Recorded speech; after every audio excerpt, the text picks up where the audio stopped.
مسیح کے زندہ جلالی اور قدوس نام میں عقیلہ داؤد کی طرف سے آپ کی سلامتی ہو۔ عزیزو، چند لمحوں کے لیے دیکھتے ہیں کہ ہم اپنی زندگی سے کس طرح خداوند کے نام کو جلال دے سکتے ہیں۔ مرکز کی انجیل کے 14 باب میں مرقوم مشہور و معروف کہانی آپ سب کو یاد ہوگی، جس میں ایک عورت نے ہمارے خداوند یسوع المسیح کے اوپر عطر بہا دیا تھا، جس کے نتیجے میں اس عورت کو نہایت تنقید کا نشانہ بنایا گیا۔ چونکہ وہ بے حد قیمتی تصور ہوتا تھا، اس لیے باقی لوگوں کے خیال میں مسیح کے سر پر انڈیل دینا ضائع کر دینے کے برابر تھا، جبکہ بیچ کر بہت سے غریبوں کو کھانا کھلانا زیادہ فائدہ کی بات ہوتی۔ مگر خداوند نے تنقید کے جواب میں عورت کے اس عمل کو سراہتے ہوئے فرمایا کہ اس نے میری تدفین کی پہلے سے تیاری کرتے ہوئے میرے ساتھ بھلائی کی ہے۔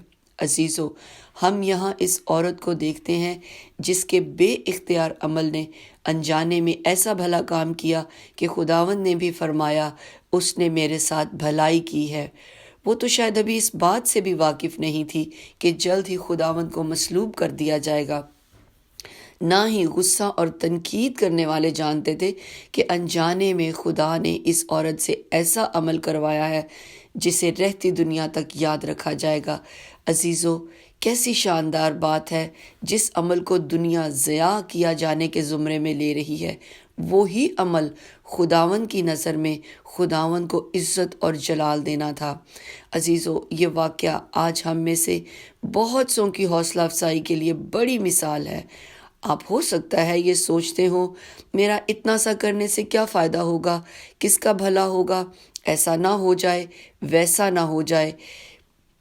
کروں یا نہ کروں کی جنگ میں کئی دفعہ ہم اچھا ہونے نہیں دیتے۔ آج میں نہ جانے کس کی حوصلہ افزائی کے لیے کہنا چاہتی ہوں، اس سوچ کی جنگ سے نکل آئیے۔ آپ سوچ نہیں سکتے آپ کے ایک اچھے عمل سے کس کا بھلا ہو سکتا ہے۔ خود کو مت روکیے۔ اس عورت کو اندر کے احساس نے کچھ کر گزرنے کا بولا، نہ قیمت کی پرواہ کی نہ لوگوں کی، قدم بڑھائے اور وہ سارا عطر خداوند پر بہا دیا۔ وہ نہیں جانتی تھی خداوند کے اس بڑے منصوبے کو جو اس کے لیے رہتی دنیا تک مثال بننے والا تھا۔ عزیزو، ضروری نہیں خداوند کے نام کو جلال دینے کے لیے ہمیں کسی بڑی سند ڈگری کی ضرورت ہے۔ یقین کیجئے، خداوند کے نام کو جلال دینے کے لیے روح پاک کے مسح کا اور تحریک کا ہونا ہی کافی ہے۔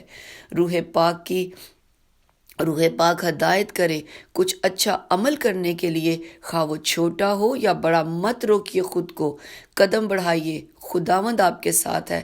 آپ سوچ بھی نہیں سکتے آپ اپنے جس عمل کو چھوٹا سمجھتے ہیں وہ خداوند کے منصوبے کے مطابق آپ کو اس کے جلال میں کس منزل تک پہنچا دے۔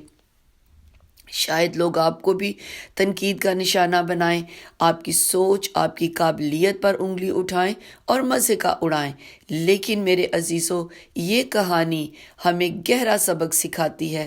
اپنے اندر کی آواز سنیے، جس طرح اس عورت نے سنا۔ کچھ اچھا عمل کرنے کے لیے قدموں کو مت روکیے، کر گزریں۔ خداوند کے منصوبے ہمارے لیے نہایت عجیب لیکن نہایت عمدہ ہیں۔ بس ہمارا مقصد خداوند کے نام کو جلال دینا ہونا چاہیے۔ دنیا بھلے کچھ بھی سوچے، یاد رکھیے کبھی کبھی بہت زیادہ سوچ بھی ہمیں آگے بڑھنے نہیں دیتی۔ توڑ ڈالیے ہچکچاہٹ اور قدم روکنے والی دیوار کو، بالکل اس عورت کی طرح جس نے عطر کی بوتل کو توڑ ڈالا تاکہ سارا عطر خداوند پر بہا دے۔ پوری محنت اور جانفشانی لگا دیجیے اس اچھے عمل کو کرنے کے لیے جس کی تحریک روح پاک آپ کو دے رہا ہے۔ یاد رکھیے، کوئی بھی اچھا عمل رائیگاں نہیں جاتا۔ خداوند کی نظر میں بھی اور دنیا میں بھی آپ اس کا پھل جلد یا بدیر ضرور پاتے ہیں۔ خداوند آپ سب کو بڑی برکت دے۔ آمین۔